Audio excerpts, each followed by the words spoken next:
America की death valley से अपने आप चलने वाले पत्थरों से लेकर थाईलैंड की मेकोंग रिवर से निकलने वाले आग के गोले तक, क्या है इनके पीछे की असल कहानी, जिसको जानने के लिए साइंटिस्ट और एक्सपर्ट ने अपनी नींद भी उड़ा डाली। इस दुनिया में हर वक्त कहीं न कहीं बेशुमार ऐसी चीजें पेश आ रही होती हैं, जिनको देखकर इंसानी दिमाग या तो दंग रह जाता है या तो उसको कबूल करने से इनकार कर देता है। और दिमाग का यही रिएक्शन हमें बार बार सोचने पर मजबूर करता है कि आखिर ये हुआ तो हुआ कैसे। आज अब देखेंगे इस धरती के चंद ऐसे नेचुरल फिनोमेना जिनको या तो साइंटिस्ट एक्सप्लेन कर बैठे हैं या तो अभी तक साइंस की पहुंच से बहुत दूर है। तो आइए शुरू करते हैं। Number 1, frozen bubble lake. Canada में खूबसूरत पहाड़ों के दरमियान ये है अब्राहम लेक। यह लेक पूरे 28 किलोमीटर तक फैली हुई है और सर्दियों के मौसम में यह लेक पूरी तरीके से फ्रीज हो जाती है। लेकिन फ्रीज होते ही उनमें बेशुमार राउंड शेप के बबल्स पैदा हो जाते हैं। यह बबल ब्लू आइस के बीच से बहुत आसानी से देखे जा सकते हैं, जिसकी वजह से विंटर्स में ये लेक टूरिस्ट स्पॉट बन जाती है।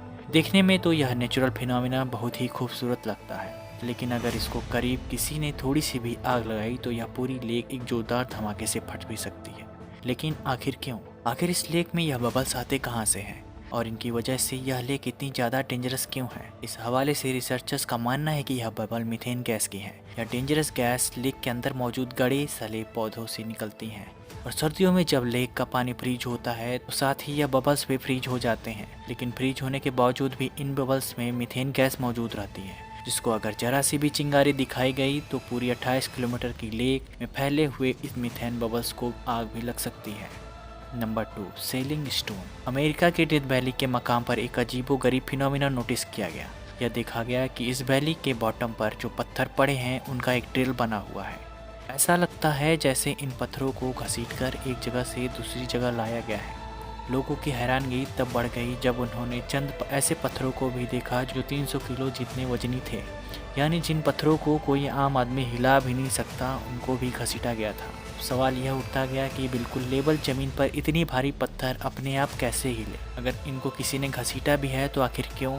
और क्यों उन लोगों के पैरों के निशान आज भी यहाँ मौजूद नहीं है जिन्होंने इतनी मेहनत लगाकर इनको हिलाया था? जब किसी को इसका सॉलिड जवाब नहीं मिला तो लोगों ने इस डेथ वैली के बारे में मनगढ़ंत बातें फैलाना शुरू कर दी। यह माना जाने लगा कि इस बंजर जमीन पर भूतों और आत्माओं का बसेरा है। लेकिन साइंटिस्ट के ग्रुप ने यहाँ कई सालों तक रिसर्च की और यह ऐलान किया कि इस मिस्ट्री का उन्होंने सुराग लगा लिया है। जी हाँ, 2001 में यूनिवर्सिटी ऑफ कैलिफोर्निया से ताल्लुक़ रखने वाले पैलियोंटोलॉजिस्ट चड नॉरिस ने डेथ वैली के कुछ भारी पत्थर रखे और हाई रिजोल्यूशन कैमरे के जरिए से उनको रिमोट लोकेशन से ही नोटिस करने लगे।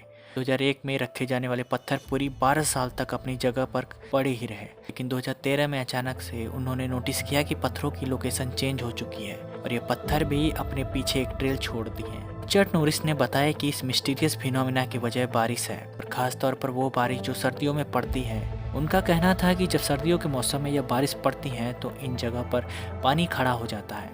रात की सर्दी की वजह से पानी के ऊपर बर्फ की एक परत जम जाती है और पानी के ऊपर ही तैरती रहती है। इसी दौरान तेज हवाओं की वजह से तैरती हुई बर्फ मूव करती है और यहाँ के बड़े पत्थर से टकराती, क्योंकि बर्फ भी इसी तरह का वजन पत्थर से काफ़ी ज़्यादा होता है। फिर वो पत्थर को आसानी से हिलाकर एक जगह से दूसरी जगह ले जाती है और जैसे ही यहाँ का पानी इवोपोरेट हो जाता है तो हमें कुछ ऐसा मंजर देखने को मिलता है। नंबर 3, हिडन बीच। मेक्सिको के साहिल समंदर में 7 किलोमीटर की दूरी पर समंदर के बीचों बीच एक छोटा आइलैंड है जो मेरिटा आइलैंड के नाम से जाना जाता है। लेकिन इससे भी ज़्यादा यह यहाँ मौजूद हिडन बीच की वजह से फेमस है, जहाँ नॉर्मल बीचेस पर दूर दूर तक सिर्फ पानी ही पानी नजर आता है। वहीं इस हिडन बीच पर ऐसा कुछ नहीं है, क्योंकि यह बीच जमीन के अंदर एक सुराख में बनाया हुआ है जो चारों तरफ आइलैंड की ग्रीनरी से छुपा हुआ है। नॉर्मल बीचेस की तरह इस बीच में पानी की वेव्स भी बनती है और यहाँ बीच सैंड भी मौजूद है। लेकिन सवाल यह उठता है कि इस वीरान आइलैंड पर यह खूबसूरत बीच आखिर बना कैसे? हुआ यूँ था कि 1959 मैक्सिकन आर्मी बम ब्लास्ट की टेस्टिंग इर्द गिर्द के आइलैंड में कर रही थी। एक बम ब्लास्ट की टेस्टिंग में इस आइलैंड पर भी की गई थी,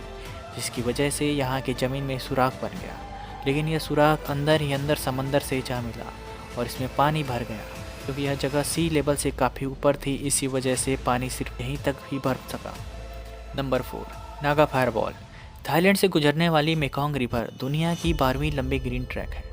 4900 किलोमीटर लंबी यह river China, Myanmar, Laos, Thailand और वियतनाम तक फैली हुई है। लेकिन रिवर का वो हिस्सा जो थाईलैंड के डिस्ट्रिक्ट फोन पिसाई से गुजरता है, उसमें हर साल कुछ ऐसा मंजर देखा जाता है जिस पर यकीन करना मुश्किल है। जी हाँ, रिवर के अंदर से आग के बने बॉल्स तेजी से हवा में जाते दिखाई देते हैं, जिनको थाईलैंड में नागा फायर्स बॉल भी कहा जाता है। ये फायर बॉल्स आग की तरह ऑरेंज होते हैं और इनकी साइज अलग अलग होती हैं। कुछ फायर बॉल्स की साइज बास्केटबॉल जितनी भी होती हैं। यह रिवर से निकलकर ऊपर आसमान की तरफ तेजी से जाते हैं और चंद सेकंड में ही आंखों से ओझल हो जाते हैं। यह फायर बॉल्स अक्टूबर के एंड में एक बुद्धिस्ट सेलिब्रेशन की रात को ही देखे जाते हैं। यहाँ लोगों का मानना है कि इस रिवर के अंदर एक बहुत बड़ा उद्योग है जो अपने मुंह से इस सेलिब्रेशन वाले दिन आग के बॉल्स आसमान की तरफ फेंकता है। लेकिन हमेशा की तरह साइंस इस बात पर भी नहीं मानती, क्योंकि यह फायर बॉल्स हर साल बिना नावा देखे जाते हैं। इसी वजह से कई माहिर संस्था नागा फायर बॉल्स के पीछे छुपे राज का पर्दाफाश करने के लिए मैदान में उतर आए। किसी साइंटिस्ट ने बोला कि यह रिवर से निकलने वाले फॉस्फीन गैस का नतीजा है, तो कई प्लाज्मा फिजिक्स बीच में ले आए। लेकिन आखिर में सब एक बात ही सोचकर चुप हो जाते हैं, अगर यह गैस भी है तो साल में सिर्फ उसी दिन क्यों निकलती है जिस दिन बुद्धिस्ट फेस्टिवल होता है। कई साल मेहनत करने के बावजूद भी संस्था इस पर्दे का फाश करने में नाकाम रहे। लेकिन 2002 में थाईलैंड के एक प्राइवेट टेलीविज़न ITV ने स्टिंग ऑपरेशन किया। इस स्टिंग ऑपरेशन के हिस्सा लेने वाली टीम ने चुपके से एक बोट हायर की और मेकॉन्ग रिवर की दूसरी साइड पर जाकर खड़े हो गए। उन्होंने क्या देखा कि रिवर की दूसरी साइड पर से कुछ लोग flare gun pressure round fire कर रहे हैं, क्योंकि रिवर की एक साइड पर थाईलैंड है जहां पर फेस्टिवल का शोर होता है और रिवर की दूसरी साइड पर दूसरा देश है। इसी वजह से एक टीवी चैनल की डॉक्यूमेंट्री ने अंदाज़ा लगाया कि शोर शराबे की वजह से गन शॉट की आवाज़ आना पॉसिबल नहीं है। लेकिन टीवी चैनल की डॉक्यूमेंट्री को भी काफ़ी लोगों ने मानने से इनकार कर दिया और रिवर के बीच से निकलने वाली फायर बॉल्स की मिस्ट्री अभी तक प्रॉपर तरीके से सॉल्व ना हो सके। उम्मीद है आपको वीडियो पसंद आया होगा और आप इसे भरपूर लाइक और शेयर करेंगे। अब मिलते हैं अगले वीडियो में, तब तक के लिए धन्यवाद।